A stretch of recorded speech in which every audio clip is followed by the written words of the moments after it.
നിങ്ങളുടെ favourite shows ഇനി ഒരിക്കലും മിസ്സാവില്ല. ഇപ്പോൾ C5 കാണും നിങ്ങളുടെ ഫേവറേറ്റ് ഷോസ് തികച്ചും സൗജന്യമായി. സൂര്യയോട് രാധിക അടുക്കുമ്പോ കൽപ്പനയ്ക്ക് എത്ര വിഷമം തോന്നുന്നുണ്ടോ അത്രയും വിഷമം വരുണിനോട് രാധിക അടുക്കുമ്പോ അവൾക്കുണ്ടാവും. അതൊന്ന് ഊതി പെരുപ്പിച്ചാൽ മാത്രം മതി. ചേച്ചിയെയും അനിയത്തെയും നമുക്ക് തമ്മി തല്ലിക്കാം. സ്വന്തം കൂടപ്പിറപ്പ ആ ഓർമ്മ വേണമായിരുന്നു നിനക്ക്. മോളെ കൽപ്പനെ, ഈ ഭൂമിയില് ആണുങ്ങളും പെണ്ണുങ്ങളും ഉണ്ട്. എല്ലാവർക്കും സംസാരിക്കേണ്ടി വരും, ഇടകലർന്ന് പെരുമാറേണ്ടിയും വരും.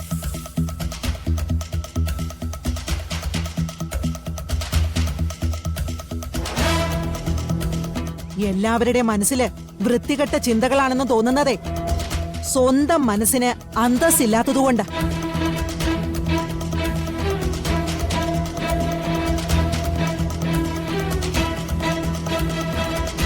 ഇനി ഈ വീട്ടിൽ ഇത്തരം വൃത്തികെട്ട സംസാരങ്ങൾ ഉണ്ടാവരുത്.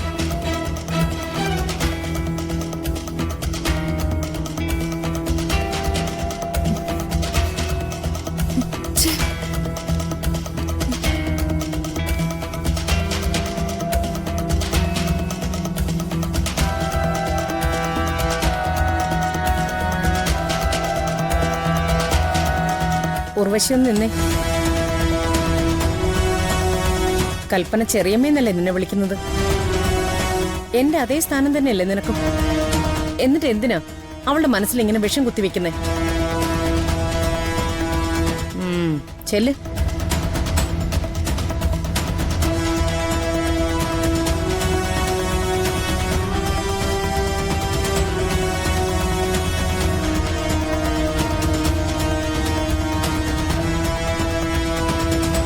പോട്ടെ മോളെ, അവർക്ക് വേണ്ടി അമ്മ നിന്നോട് ക്ഷമ പറയാം.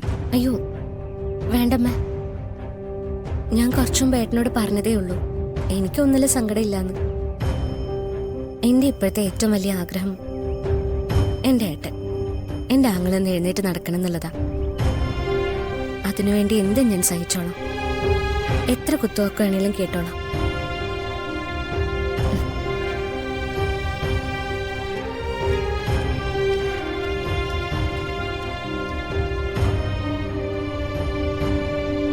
ഒരു നിമിഷം പോലും ഞാൻ സന്തോഷിച്ചുവിടുന്ന വാശിയാ അല്ലേ അമ്മേ?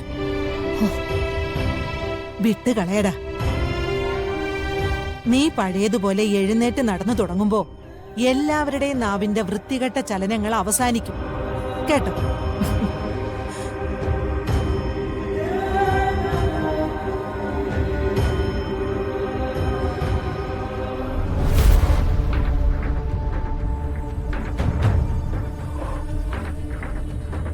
അങ്ങനെ സൂര്യയുടെ ചികിത്സ ആരംഭിച്ചപ്പോ നീ പൂർണ്ണമായും പുറത്തായി അല്ലേ കൽപ്പന? സൂര്യയെ ചികിത്സിക്കുന്നത് രാധിക, സൂര്യക്ക് വേണ്ടി പ്രാർത്ഥിക്കുന്നത് രാധിക. എല്ലാവർക്കും എന്താ അഭിപ്രായം? പ്രത്യേകിച്ച് സൂര്യക്ക്. മനുഷ്യരുടെ കാര്യമാ. തൊട്ടാ ചോര തെറിക്കുന്ന പ്രായമുള്ള ഒരു പെൺകുട്ടി അടുത്ത് തൊട്ടും തലോടി നിൽക്കുമ്പോ സൂര്യയുടെ മനസ്സ് നേരെ നിൽക്കുമെന്ന് എനിക്ക് തോന്നുന്നില്ല. ഒന്ന് നിർത്തുന്നുണ്ടോ? ചെറിയമ്മയ്ക്ക് വേറൊന്നും ഇല്ലേ പറയാൻ? വേറെന്തെങ്കിലും പറഞ്ഞിട്ട് എന്ത് കാര്യം? ഞാനൊരു കാര്യം പറയാം. ഇനി രാധികയും സൂര്യൻ തമ്മില് തെറ്റായ ഒരു രീതി ഉണ്ടായ പോലും കണിമംഗലത്ത് ആരും ഒന്നും പറയില്ല. കൽപ്പനയോട് വീട്ടിൽ പോവാൻ പറഞ്ഞിട്ട് കുടുംബത്തിന് നല്ലൊരു മരുമോളെ കിട്ടിയെന്നും പറഞ്ഞ് രാധികയെ സ്വീകരിക്കാതിരുന്നാ മതി. ഓ ദേ, മനുഷ്യന് വെറുതെ ഭ്രാന്ത് പിടിപ്പിക്കരുത് ചെറിയമ്മ. എനിക്ക് ആ നാശം പിടിച്ചവളെ കണ്ണിന് നേരെ കണ്ടൂടാ. അവളുടെ ഒരു ഉപദേശവും കണ്ണുകളെ മയക്കുന്ന ചിരിയും. ഇനി സൂര്യ എങ്ങാനും എഴുന്നേറ്റ് നടന്നാലേ അത്ഭുത പ്രവൃത്തി നടത്തിയതിന്റെ ക്രെഡിറ്റും അവൾക്കായിരിക്കുമല്ലോ. അടുത്ത മനുഷ്യന് കഷ്ടം. 1000 ആണുങ്ങൾ എതിരെ വന്ന് നിന്നാലും അവരെയൊക്കെ തോൽപ്പിക്കാൻ കഴിവുണ്ടെന്ന് പറയുന്ന കൽപ്പനയ്ക്ക് ഒരു പെണ്ണെതിരെ വന്നപ്പോ തളർച്ച. ഈ അസ്വസ്ഥത മാറണമെങ്കില് ഒരൊറ്റ കാര്യേ ഉള്ളൂ, അവളെ ഇവിടുന്ന് പുറത്താക്കണം. എങ്ങനെ? ഞാനോ നീയോ വിചാരിച്ചാല് അത് ചെയ്യാൻ പറ്റില്ല. പക്ഷേ വേറൊരാളത് ചെയ്യും. അതാരാ? പ്രിയങ്കയ്ക്ക്. അവളത് ചെയ്യും. പ്രിയങ്കയെ നമ്മുടെ കൂടെ നിർത്തണം. ഭ്രാന്തുണ്ടോ? നമ്മുടെ കാര്യമൊക്കെ അവൾ അറിഞ്ഞു കഴിഞ്ഞാ എല്ലാ കാര്യവും പറയണമെന്ന് ഞാൻ പറഞ്ഞോ? രാധിക ഈ വീട്ടിൽ നിന്ന് പുറത്തു പോകാനുള്ള കാര്യം മാത്രം പറഞ്ഞാ മതി. സൂര്യയോട് രാധിക അടുക്കുമ്പോ കൽപ്പനയ്ക്ക് എത്ര വിഷമം തോന്നുന്നുണ്ടോ അത്രയും വിഷമം വരുണിനോട് രാധിക അടുക്കുമ്പോ അവൾക്കും ഉണ്ടാവും. അതൊന്ന് ഊതി പെരുപ്പിച്ചാ മാത്രം മതി. ചേച്ചിയെയും അനിയത്തെയും നമുക്ക് തമ്മി തല്ലിക്കാം. അങ്ങനെ സംഭവിച്ചു കഴിയുമ്പോ ചിലപ്പോ ഒന്നിച്ച് രണ്ടുപേരും വീടിന് പുറത്താവും. ചെറിയമ്മ പറഞ്ഞതേ കാര്യമാ. അവര് തമ്മി തല്ലുകയാണെങ്കിലേ ഇവിടെ ചിലത് നടക്കും. പക്ഷേ പ്രിയങ്ക, വരുണിന് പ്രിയങ്ക ഇഷ്ടമല്ല എന്നുള്ളത് സത്യമല്ലേ? ആ ഒരു പിടിവള്ളി മതി നമുക്ക്. നീ വാ, നമുക്ക് അവളെ പോയി കാണാം. വാ കൽപ്പനേ, വാ.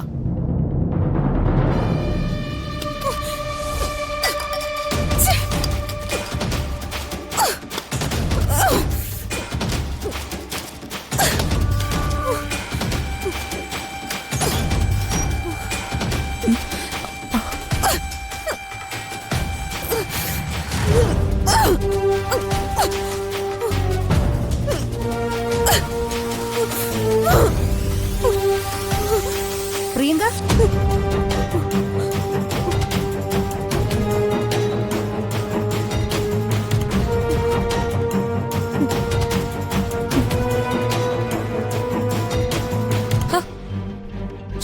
എന്താ പ്രിയങ്ക നീ എന്തായി കാണിച്ചോണ്ടിരിക്കുന്നേ? ഒന്നുമില്ല. ആരോടാ നീ ഇത്രയും ദേഷ്യം തീർത്തേ? വീട്ടിൽ പോകുന്നുണ്ടോ? എന്റെ പ്രശ്നങ്ങൾ ആർക്ക് പറഞ്ഞാലും മനസ്സിലാവില്ല. ആര് പറഞ്ഞു? നിന്റെ പ്രശ്നം എന്താണെന്ന് നീ ഇവിടെ ആരോടെങ്കിലും പറഞ്ഞിട്ടുണ്ടോ? രാധികയാണോ നിന്റെ പ്രശ്നം? രാധികയ്ക്ക് കണിമംഗലത്ത് കിട്ടുന്ന സ്ഥാനം എന്തിന്? വരുണിന്റെ മനസ്സിലുള്ള സ്ഥാനം അത്രയും നിനക്ക് കിട്ടുന്നില്ലെന്ന് നിന്റെ ഉള്ളിലില്ലേ? ഉണ്ടെങ്കിൽ എന്താ, അത് സത്യമല്ലേ? ഇവിടെ ആർക്കാ എന്നോട് സ്നേഹമുള്ളേ? അമ്മയ്ക്കുണ്ടോ? അച്ഛനുണ്ടോ? മുത്തശ്ശിക്കുണ്ടോ? വരുന്നുണ്ടോ? എല്ലാവരുടെ മുന്നിൽ വെച്ച് എന്നെ ഇഷ്ടമല്ല, എന്റെ കൂടെ ജീവിക്കാൻ താല്പര്യമില്ല എന്നൊക്കെ വരുൺ പറഞ്ഞത്. എന്നിട്ട് കണിമംഗലത്തുകാർ എന്ത് ചെയ്തു? അല്ലെങ്കിലും ആചാരങ്ങളും അനുഷ്ഠാനങ്ങളും ഒക്കെ പറയാൻ എല്ലാവർക്കും ഇഷ്ടമാണല്ലോ. ആചാരങ്ങളും അനുഷ്ഠാനങ്ങളും ഇഷ്ടമായിരിക്കുന്ന കണിമംഗലത്തുകാരുടെ മനസ്സില് എങ്ങനെയാണ് കുടിയേറിയിരിക്കേണ്ടതെന്ന് നിന്റെ ചേച്ചിക്ക് നല്ലോണം അറിയാം. അവളുടെ ഞൊട്ടുഞൊടുക്ക് വിദ്യകളുണ്ടല്ലോ, ഈ വൈദ്യം, പ്രാർത്ഥന, പിന്നെ സ്നേഹത്തെ കുറിച്ചുള്ള അവളുടെ ചില വാചകങ്ങൾ, അതിലൊക്കെ ആരും വീണുപോകും. പ്രിയങ്കയുടെ മനസ്സിൽ എന്താണെന്ന് എനിക്ക് അറിഞ്ഞൂടാ. പക്ഷെ എന്റെ മനസ്സിലുള്ള കാര്യം ഞാൻ പറയാം. ഡൗൺലോഡ് ചെയ്യൂ C5 ആപ്പ്. കാണൂ എല്ലാ എപ്പിസോഡുകളും സൗജന്യമായി.